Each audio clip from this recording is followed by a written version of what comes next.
Season 7 may be my favorite, but that's not going to stop me from arbitrarily ranking its episodes. I took all 25 of them, eliminated 9 right off the bat, leaving me 16 semifinalists. Then I did several hours of intense soul-searching and eating Cheetos until I eliminated 6 more. Here are my top 10 episodes from Season 7.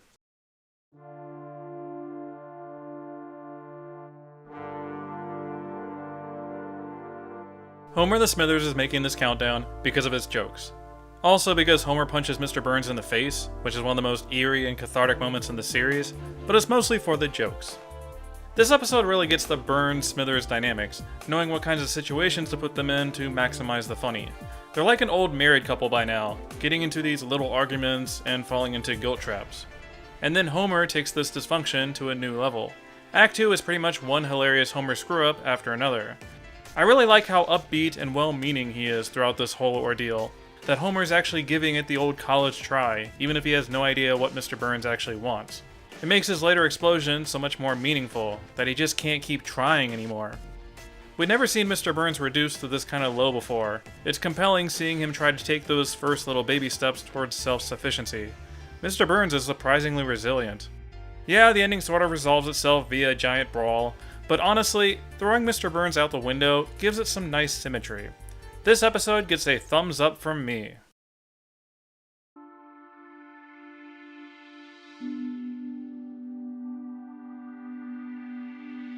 No, I'm not a vegetarian, but dang it do I love the satire about the meat industry in this one. I mean, this is probably the best Troy McClure film ever, how ruthlessly cheerful and easygoing his propaganda delivery is. I feel as horrified as Jimmy. In general, I love Lisa's well-rounded characterization throughout the story. There's a smidge of moaning Lisa here, how everybody dumps on her and the school system is unable or uninterested in respecting her beliefs. Cue the independent thought alarm. The story is told sympathetically enough and carefully through her perspective that we understand why Lisa feels the way she does. But then, with the BBBQ, demonstrating that Lisa isn't perfect and has some growing to do. It's neither a Lisa pity party story, nor a why isn't everybody listening to her story. With Homer, we get a ridiculously big performance here. How over the moon excited he is about his bar BBQ, his desperation that it's still good. Then his total inability to deal with Lisa, or even understand the feud at all. It's not the most nuanced Homer-Lisa relationship story ever, but we get just enough of it to earn this heartwarming ending. This personal angle gives the satire some extra stakes that we don't get otherwise in this kind of story. Their ability to balance both of these elements while still fitting in some larger-than-life guest stars makes Lisa the Vegetarian a must-watch of Season 7.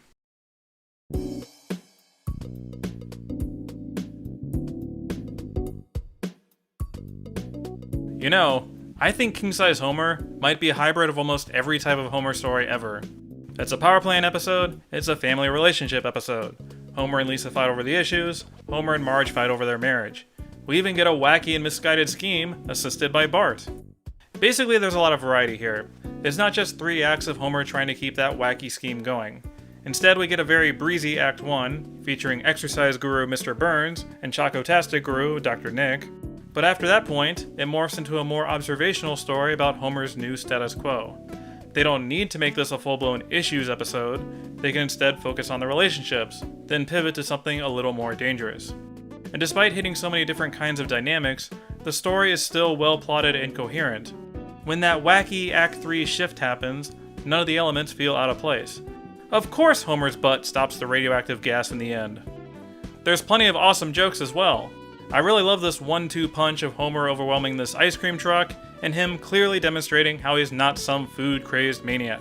Also, there's that rag on a stick, always a classic. King Size Homer isn't the deepest or most unique episode ever, but it has a very strong sense of fun. In a season with a lot of emotional gut punches, these wacky, easygoing episodes are just what the doctor ordered.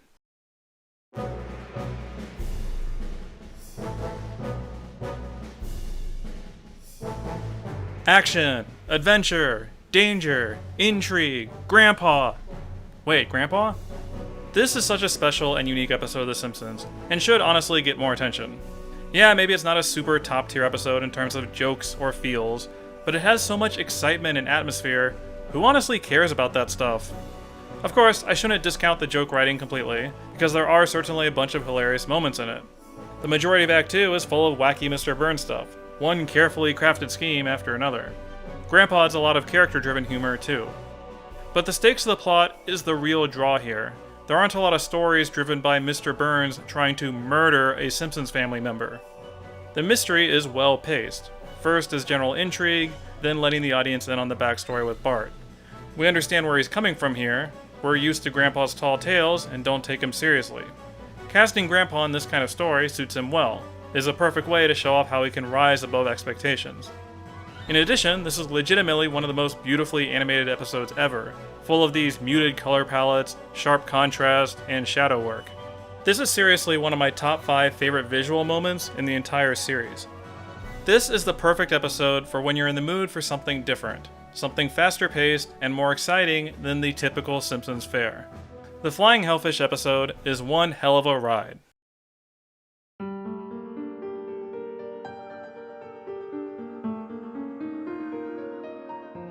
I know, this ranking is way too low.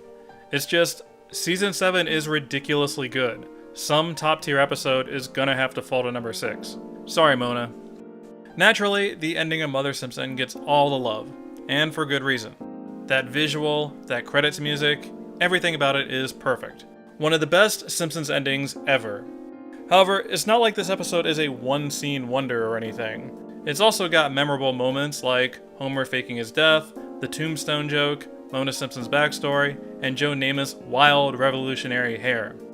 Glenn Close delivers a wonderful performance as Mona. She conveys her complex and emotional relationship with Homer with so much nuance. Honestly, I kinda wish we got more of Homer and Mona interactions in this story. The Dragnet parody is fine, and is needed for the plot. It's just, the emotional core revolves around Homer. I wish we got a bit more of his POV. Although if pivoting away from Homer gives us more Mr. Burns' goodness, I suppose that's a fair trade. These are pretty small nitpicks in the grand scheme of things. They still obviously earn that emotional farewell in Act 3. As a whole, I think Mother Simpson is one of the most important Homer episodes in the series canon. We all generally like Homer as a character, but here's where I really feel like we got to understand him. I'm grateful that we got such an excellent episode like Mother Simpson to fill in some of those missing puzzle pieces.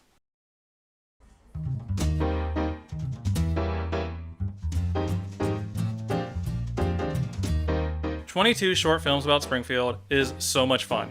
I really appreciate how upfront it is about its concept, that you don't have these false expectations about it needing an underlying narrative, and can instead enjoy it for what it is, a series of free-form, mostly unrelated sketches with our favorite characters.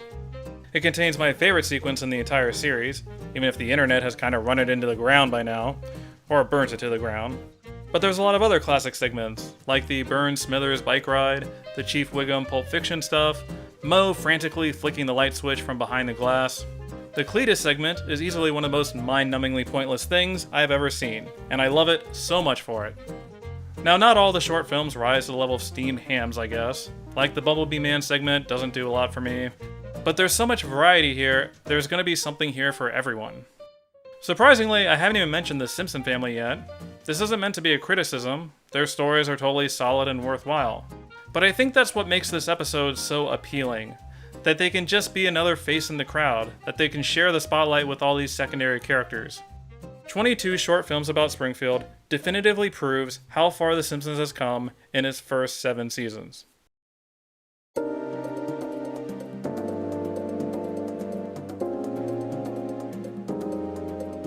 Dr. Zaius. That's why this is ranked so high. It's another one of my favorite sequences in Simpsons history. True story, when traveling on a high school trip, my entire bus burst into this song after someone quoted the chimpanzee to chimpanzee line. Yes, we were all huge dorks. You all know me by now, I have a soft spot for a good Selma story. Pairing her up with Troy McClure seems like an odd choice, but they have surprisingly good chemistry. Selma is the queen of dragging down the mood, whereas Troy is the king of making the mundane fun and exciting. It's fun seeing Selma get whisked away into this world of tabloids and semi-stardom. It's interesting seeing the sketchier, more manipulative side of Troy, how a lifetime in the entertainment industry has made him super jaded. And most importantly, both characters are cynical enough that the story never feels too tragic or mean-spirited. There's dramatic irony here. We can all see that, despite Selma's good intentions, this relationship never really worked. It's a fascinating study of how people lie to themselves, rationalize their way into giving up their original hopes and dreams. The ending is one of the most underrated moments in the entire series. That quiet realization from Selma that this charade is not emotionally healthy for either of them. And even if you don't care about all that Selma relationship stuff, this co-starring role for Troy McClure makes A Fish Called Selma a remarkably unique episode of The Simpsons.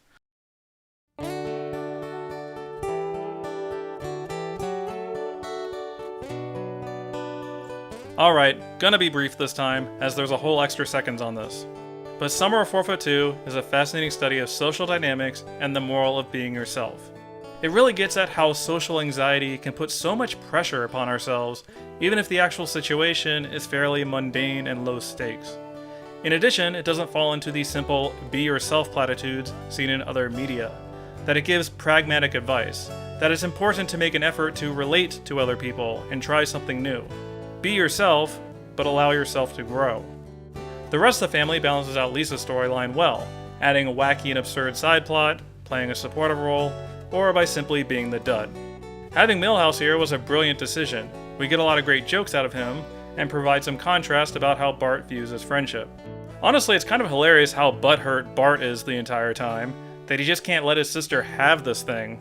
His redemption arc is somewhat underdeveloped and rushed, I suppose, but it's not his story anyway. And it leads to that yearbook callback, which is just awesome storytelling.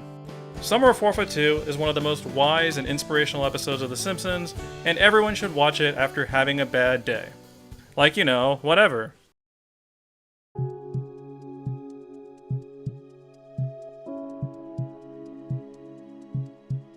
Give me all that schmaltz. All of it. Inject it into my veins, I don't care. Marge Be Not Proud has always been one of my favorite episodes, partially because of what Marge brings out in a Bart storyline. The writers love giving us Homer and Lisa narratives because of what great character foils they are, but the same could be said for Marge and Bart. To Marge, Bart is her special little guy. She's in a unique position to raise the emotional stakes for this kind of story. Like they'll do a similar Bart storyline in season 4, but against Homer, we never take this relationship stuff that seriously. Marge's reaction to his theft, her distance, her dull disappointment, is legitimately unsettling. I know it's just a TV show, but I kind of hurt inside watching it happen. It really captures how these little moments change. Those relationships feel different. But it's not all sappy emotional stuff. It's got Don Brodka and all that try and save humor. It's full of these offbeat, observational moments. The sense of nostalgia is kind of overwhelming.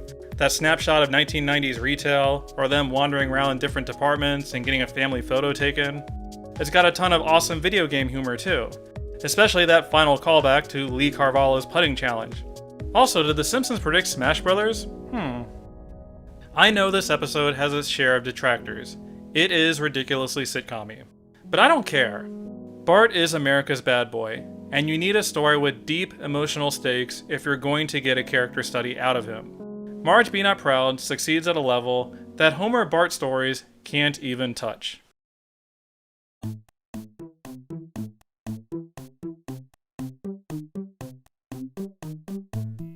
I love this episode. Everything about it. The memes, the B-plot, the fantasy sequences, how dark it gets.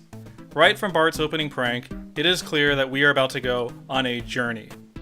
Oddly enough, my favorite thing about it is that it's centered around Bart and Milhouse, of all people. That it frames this deep philosophical argument on these bickering, immature children. We get to see a more manipulative and ruthless side of Milhouse's personality. Despite his earnest insistence on the value of one's soul, even he's totally ready to sell out for some cheap Alf Pogs. There's just enough magical realism to the story to instill some doubt without getting super dogmatic in either direction. Maybe something magical is happening here. Maybe it's a combination of the placebo effect and odd coincidences. The Simpsons has stretched reality much further than this. Although I guess this is pretty weird. To balance things out, we have Moe's family feedback, which is hilarious from start to finish. Moe's terrible commercial, the alligator wearing sunglasses, his pent-up rage. This legendary tirade feels like the culmination of 7 seasons of prank phone calls. Ow, my freaking ears! And hey, it even manages to connect to the A-plot. I think Bart Sells a Soul says a lot about people's search for meaning in their lives, how that meaning is created, and what is used to represent it. Or the lack of control we sometimes feel. I don't mean to get existential in a frickin' top 10 YouTube countdown, but his journey has always resonated with me. Bart, who is typically the most confident of the Simpson family, is the perfect candidate for this kind of story about doubt. The ending gets me every single time. There's something about pitiful Bart that really tugs at the heartstrings, huh? Basically, to wrap things up, Bart wins Season 7. And Lisa's our runner-up, I guess. Just missing this countdown were Lisa the Iconoclast at number 16, Scenes from the Class Struggle in Springfield at 15, followed by Home Sweet Home Diddly Dum Doodly, Much Ado About Nothing, Bart on the Road, and finally Treehouse of Horror 6 as the Bubble episode. This time I want to give special shout out to the Country Club episode. I couldn't fit it into my top 10, but I think it's aged remarkably well. Let me know in the comments what your favorite Season 7 episodes are, and how you would rank them. I know my countdown was full of sugar, especially in the top 5, but hey, that's just Season 7 for you. The wacky Joke Factory episodes can't always win these things. Maybe next season. Speaking of which, let's all have some Guatemalan insanity peppers, because we're about to enter the experimental and psychedelic world of Season 8, full of aliens, magical nannies, and rocket houses. I can see Bart and Lisa are certainly ready for it. As always, thanks for watching.